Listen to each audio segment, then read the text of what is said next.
안녕하세요. 사랑하는 성도님, 일주일 동안 건강하고 평안하게 잘 지내셨나요? 11월도 마지막 주일입니다. 지난 1년을 돌아보며 저희를 인도하고 함께 하신 하나님을 기억하고 감사하는 11월이 되기를 바랍니다.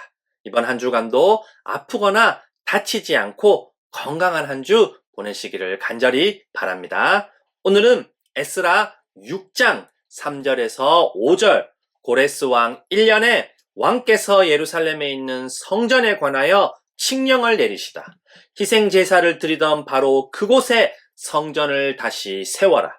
기초를 튼튼히 다지고 성전의 높이와 너비는 각각 60자가 되게 하고 벽은 돌 3겹에 나무 1겹씩 쌓아라. 비용은 국고에서 대주어라. 느부갓네살이 예루살렘에 있는 성전에서 꺼내어서 바벨론으로 가지고 온 성전의 금그릇과 은그릇을 돌려보내어 예루살렘 성전으로 옮기게 하고 성전 안 본래 있던 자리에 두도록 하여라는 말씀을 가지고 성전을 다시 지어요 라는 제목으로 함께 하나님 말씀 나누겠습니다. 바벨론은 페르시아에게 멸망당합니다. 하나님은 예레미야를 통해 약속한 대로 70년 포로 생활을 끝내고 유다 백성이 고향으로 돌아가게 합니다. 하나님은 페르시아 왕 고레스의 마음을 움직여 하나님의 성전을 다시 짓도록 유다 백성을 예루살렘으로 돌려보냅니다. 고레스 왕은 유다 백성을 빈손으로 돌려보내지 않습니다. 은과 금, 살림살이와 가축, 귀한 보물과 성전 재건에 필요한 예물까지 내어줍니다. 또 그는 바벨론 왕 느부갓네살이 우상신전에 보관해둔 성전 기물도 하나하나 세어서 돌려보냅니다. 유다와 베냐민 가문의 지도자들, 제사장과 레위 사람들, 그리고 하나님께 감동받아 성전을 재건하고 싶어하는 사람들은 예루살렘으로 돌아와 성전 재건을 시작합니다. 그런데 성전 재건을 방해하는 사람들이 나타나서 무려 16년 동안 성전 건축이 멈춰버립니다. 이 방해자들은 아시리아가 북이스라엘을 멸망시킨 다음 여러 민족을 섞어 살게 해서 반역을 막으려고 여러 지역에서 이주시켜 온 사람들입니다. 이 사람들은 자신들의 우상도 섬기고 하나님도 섬깁니다. 이들이 성전 재건을 돕겠다고 제안하지만 스룹바벨과 예수와 그리고 유다와 베냐민 가문의 지도자들은 이 일은 우리가 해야 할 일이라며 정중히 거절합니다. 이스라엘이 멸망한 이유가 우상숭배이기 때문에 우상숭배자들과 함께 하나님의 성전을 짓는 일은 있을 수 없습니다. 그들은 유다 백성이 자기 땅을 차지할까봐 두려워 성전 재건을 방해합니다. 고문관들에게 뇌물을 주고 자신들은 왕의 신하라고 아부하며 유다 백성을 거짓으로 고발합니다. 결국 왕은 그 거짓말을 믿고 성전 건축을 중단하라고 명령합니다. 성전 재건은 중단됩니다. 그러나 하나님의 일은 결코 멈추지 않습니다. 하나님은 언제나 선하고 이스라엘을 사랑하고 절대 포기하지 않습니다. 하나님은 예언자 학개와 스가랴를 보내서 다시 성전을 세우라고 말씀합니다. 하나님은 두 예언자를 통해 성전 재건의 중요성과 의미 그리고 하나님 말씀을 따르며 마음을 돌이켜 회개하는 일이 얼마나 중요한지를 알려줍니다.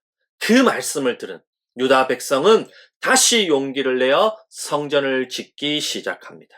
그때 페르시아 관리들이 찾아와 누가 성전을 다시 지으라고 했는지 그리고 건축에 참여하는 사람들의 이름을 밝히라고 요구합니다. 하지만 하나님이 돌봐주셔서 아무도 성전 재건을 막을 수가 없습니다. 그래서 그들은 유다 지도자들이 한 말을 편지로 다리우스 왕에게 보냅니다. 유다 지도자들은 이렇게 말합니다. 우리는 하늘과 땅의 주이신 하나님을 섬기는 사람입니다. 성전이 파괴된 이유는 우리 조상이 하늘의 하나님을 노엽게 했기 때문입니다. 그러나 고레스 왕이 성전을 다시 짓도록 했고 필요한 자원과 성전 기물까지 돌려주셨습니다. 그리고 고레스 왕의 명령서가 문서 창고에 있을 거라고도 말합니다. 다리우스 왕은 명령을 내려 그 문서를 찾게 하고 정말 고레스 왕의 명령서가 발견됩니다. 그래서 다리우스 왕은 성전 짓는 일을 방해하지 말고 도우라. 그 비용은 국고에서 내라고 명령합니다.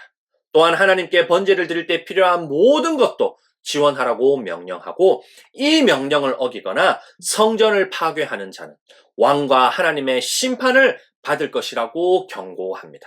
마침내 성전이 완성되고 이스라엘 백성은 하나님께 성전을 드리고 제물을 바칩니다. 유월절과 무교절도 지키고 모세의 책에 기록된 대로 제사장과 레위 사람들을 세워 하나님을 섬깁니다. 하나님은 예레미야를 통해 약속한 대로 70년 포로 생활을 끝내고 고레스 왕의 마음을 움직여 성전 재건을 완성하게 하며 약속을 이룹니다. 사랑하는 성도님, 하나님은 성전 재건을 위해 유다 백성을 고향으로 돌려보냅니다. 그들이 살아가는 데 필요한 모든 것과 성전을 짓는 데 필요한 자원까지 함께 내어줍니다. 그런데 유다 백성은 반대에 부딪히자 하나님의 집은 16년 동안이나 포기한 채 자기 집은 우아하고 사치스럽게 짓습니다. 하나님은 예언자 학개와 스가랴를 보내서 다시 성전 재건을 명령합니다. 유다 백성은 그 말씀에 순종해서 성전을 끝내 완성합니다. 하나님은 이 일을 통해 하나님의 약속은 반드시 이루어진다는 걸 보여줍니다. 하나님의 뜻은 사람의 방해가 있어도 결코 멈추지 않습니다. 여기서 저희가 꼭 기억해야 할 게 있습니다. 하나님 뜻은 반드시 이루어지지만 그 일이 항상 쉽고 편하게 이루어지는 건 아니라는 겁니다. 성전 재건은 외부의 방해, 뇌물, 거짓말, 모함, 아부뿐만 아니라 내부의 방해, 유다 백성의 무관심과 무기력도 있습니다. 저희도 마찬가지입니다. 저희가 하나님을 믿고 하나님 말씀을 따라 살며 하나님 뜻에 순종하려 할 때 여러 가지 방해를 받을 수 있습니다.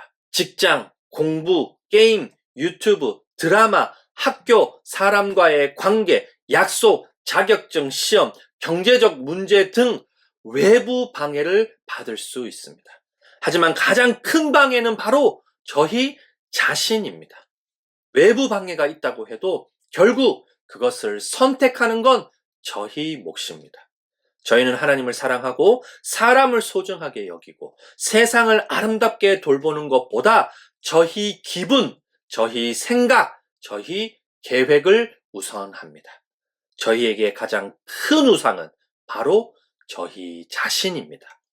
예수님도 많은 방해를 받습니다. 종교 지도자들, 정치 권력자, 사탄의 시험, 제자들의 오해와 배신, 그리고 사람으로서의 연약함까지 말입니다.